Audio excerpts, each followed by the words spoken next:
Today I try some new ideas for round windows. One involves bent laminations, something I'm fairly novice at, and I also make a new style of window from an offcut from another job. Today is another day working on a little bit from 3 commissions I currently have. I do some bent laminations, I advance 2 oak portholes to their last stages before paint, and I push forward with a little pine window and I get it into the later stages.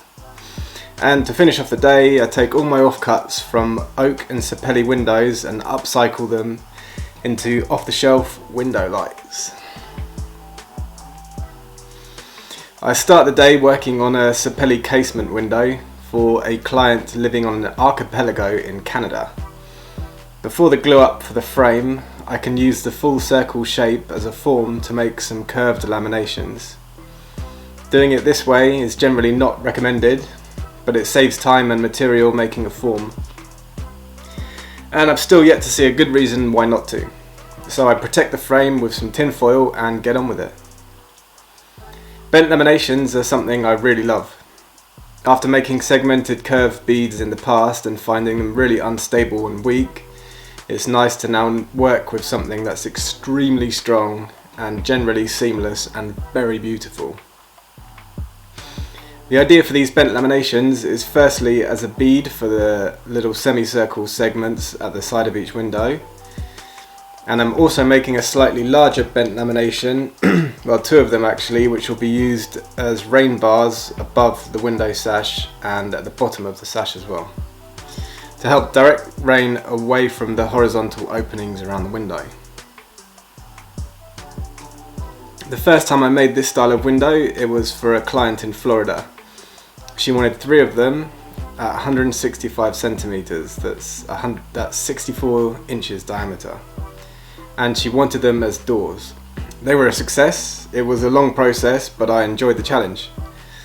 And I knew for a fact that when I put these online and sold more, nothing could be more difficult than doing 3 at a time on a time schedule and at 165 centimeter diameter. But I was wrong. The next client, this client that asked for these windows, lives on an archipelago. That means horizontal 90-mile-an-hour winds.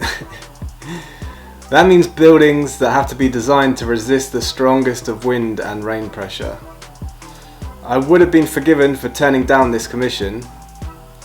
One half of me said, leave it, carry on with your other window work. The other half of me said, oi, if you said no to difficult jobs, you would never have said yes to your first round window, and you wouldn't now be working a dream job. But after some research into what makes a window suitable for a house in this area, I felt I could make it work. But it wouldn't be without its challenges.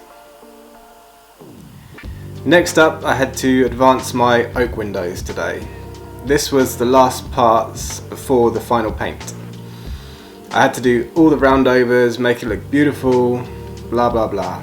I sanded to 120 grit and then gave it a quick go with 180, and that is the oak portholes ready for paint.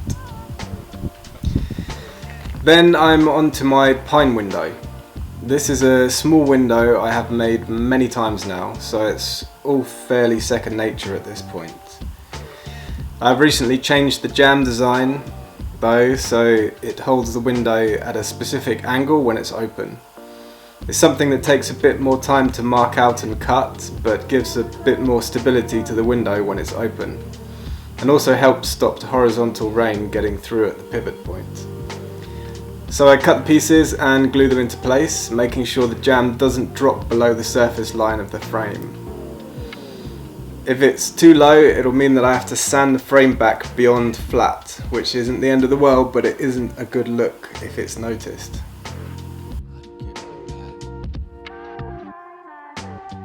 So I finished the day with some chilled work.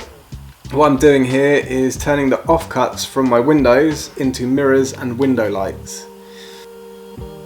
The double laminations are strong enough to be a window light, so I cut in a recess that can accept a double glazing unit and I leave a little bit of space for sealant. Hit that subscribe button if you want to continue following these windows as they progress. See you next time.